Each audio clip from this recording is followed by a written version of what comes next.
everyone, this is a video about how to write a narrative essay about your name. The first strategy that we are going to be working on is looking at an established author's writing for inspiration for your own writing. So I'm going to go through this essay called My Name by Sandra Cisneros, and we are going to look at it together to think about how it can be used for inspiration for your own essay. Now, before we even begin with this process, I did want to mention the reason for completing narrative essays. Narrative essays are essays that tell a story, that give narration about an experience or an observation. They don't have the same structure as the analytical or persuasive essays that you're going to be writing in this class, but they're very important. And one of the reasons why it's important to write a good narrative essay is because many essays of all different kinds incorporate narration. When you're giving examples for analytical or persuasive essays, you can talk about experiences, your own, your observations, things in the news. Whenever you do that, having good storytelling skills will help you. So we're going to begin with this narrative essay, My Name by Sandra Cisneros. In English, my name means hope. In Spanish, it means too many letters. It means sadness. It means waiting. It is like the number 9, a muddy color. It is the Mexican records my father plays on Sunday mornings when he is shaving, songs like sobbing. So I'm going to click the review function of Microsoft Word, and I'm going to make a comment here. And the comments that I'm making are about the writing itself. So I'm not talking about the content just to talk about the content, but I'm really trying to think about how Cisneros is writing this. So the opening paragraph seems to be many definitions of her name. It seems associative, and by associative, I just mean that one thing makes her think of another thing. So it means sadness and waiting, but it also means she thinks of it like the number 9, sort of like an odd number. It reminds her of her father playing records on Sunday mornings. But all of these things give the reader an overview of what her name means to her. So you can also think to yourself something like, can I give an overview like this about my name? Right, so you can think like, is there a place in my essay where I could kind of do this work? Would it make sense for me to do something like this in this essay? Okay, and then in the next paragraph, she says, it was my great-grandmother's name, and now it is mine. She was a horsewoman too, born like me in the Chinese year of the horse, which is supposed to be bad luck if you're born female. But I think this is a Chinese lie, because the Chinese, like the Mexicans, don't like their women strong. And I'm actually going to read the next paragraph as well, because the next paragraph is also about her great-grandmother.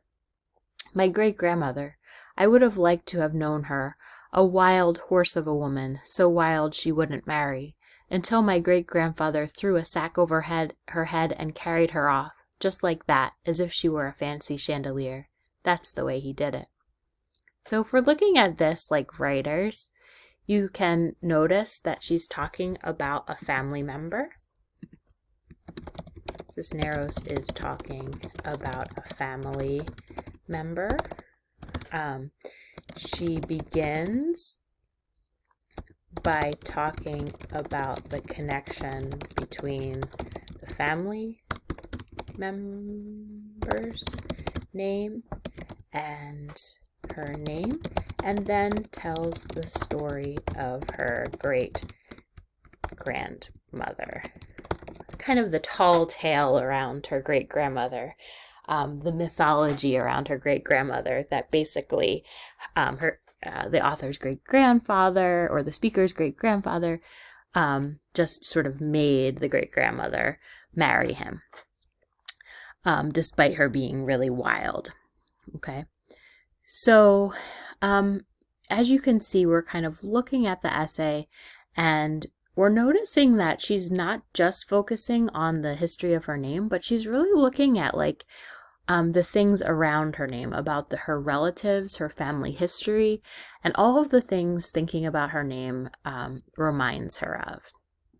Okay, so we hear more about the great-grandmother here, and the story goes she never forgave him. She looked out the window her whole life the way so many women sit their sadness on an elbow.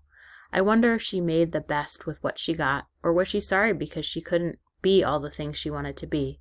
Esperanza, I have inherited her name, but I don't want to inherit her place by the window. So you can see the sort of beautiful metaphors in this statement. This is a paragraph that's really talking more about the great-grandmother's story and what it means to the author. What does great-grandmother's story, let's put a hyphen there, mean to the speaker? I'm making a distinction between author and speaker because, as you'll see, Sandra Cisneros is writing this piece as a kind of compilation of multiple identities. She's not writing about her name Sandra, but she's writing about a character named Esperanza and bringing in lots of different experiences that she had. So this paragraph is talking about what the great-grandmother's story means to the speaker.